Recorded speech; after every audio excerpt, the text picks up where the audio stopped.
এই সময়টাতে বাজারে প্রচুর পরিমাণে দেশি মালটা পাওয়া যায়।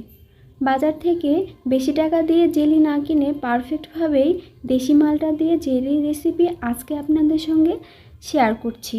সেই সঙ্গে কিভাবে তৈরি করলে দীর্ঘদিন জেলি ভালো থাকবে সেই টিপসও আপনাদের সঙ্গে শেয়ার করব।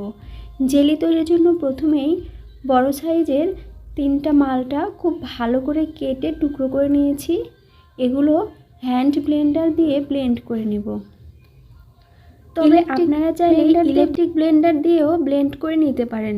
আমার কাছে মনে হয় ইলেকট্রিক ব্লেন্ডার দিয়ে ব্লেন্ড করলে জেলিটা খেতে একটু তিতা লাগে, সেজন্য আমি হ্যান্ড ব্লেন্ডার দিয়েই রসগুলো বের করে নিচ্ছি। হ্যান্ড ব্লেন্ডার দিয়ে রস বের করলে একটু কষ্ট হয়, কিন্তু খেতে অনেক বেশি টেস্টি লাগে। সেম প্রসেসে আমি সবগুলো রস বের করে নিয়েছি। এ পর্যায়ে আমি এগুলো ছেঁকে নিচ্ছি। রসগুলো ছেঁকে জেলি তৈরি করলে জেলিটা অনেক বেশি স্বচ্ছ দেখায়, ভেতরে একটুও দানা দানা ভাব থাকে না। এই পর্যায়ে আমি একটা কাপের মধ্যে উঠিয়ে নিয়েছি। এই তো দেখুন 1 কাপ পরিমাণে রস হয়েছে, 1 কাপ পরিমাণে পানি দেব। এখানে আমি 1 কাপের একটু কম চিনি দেব। 2 কাপের জন্য 1 কাপের একটু পরিমাণে কম চিনি দিলে মিষ্টিটা একদম পারফেক্ট হবে। সামান্য একটু ফুড কালার দিলাম। যেহেতু দেশি মালটায় অরেঞ্জ কালারটা একেবারেই থাকে না, সেজন্য আমি এখানে অরেঞ্জ কালার দিয়েছি। তবে আপনারা চাইলে কালারটা বাদ দিতেও পারেন। ওদিকে জাল হতে থাকুক, এদিকে আমি আগার আগার পাউডারটা গুলিয়ে নিচ্ছি। 2 চামচ পরিমাণে আগার আগার পাউডার নিয়েছি। সামান্য একটু পানি দিয়ে, এখানে কখনোই গরম পানি দেওয়া যাবে না, ঠান্ডা পানি দিয়ে এই তো গুলিয়ে রেখে দিলাম। এই পর্যায়ে 2 চামচ পরিমাণে ভিনেগার দিয়ে দিলাম। বাসায় যদি ভিনেগার না থাকে সেক্ষেত্রে আপনারা লেবুর রসও দিতে পারেন। ভিনেগার কিংবা লেবুর রস দিলে জেলিটা দীর্ঘদিন ভালো থাকে।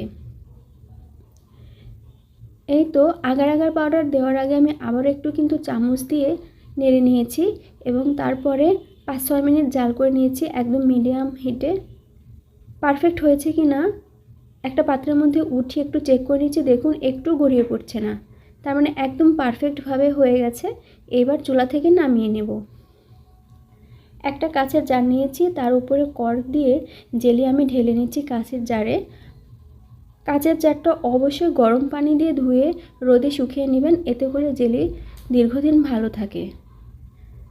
এই তো সন্ধ্যার সময় আমি জেলিটা তৈরি করেছি। এবার রেখে দেবো সারা রাতের জন্য।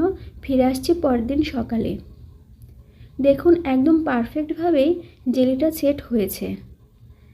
ভেতরটা কেমন হয়েছে একটা চামচ দিয়ে উঠিয়ে দেখাচ্ছি।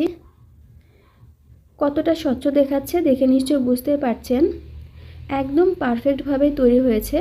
এটা দেখতে যেমন সুন্দর, খেতেও অনেক বেশি টেস্টি। এইভাবে বাসায় জেলি তৈরি করবেন, বাজার থেকে কখনো আর বেশি টাকা দিয়ে কিনে খেতে হবে না।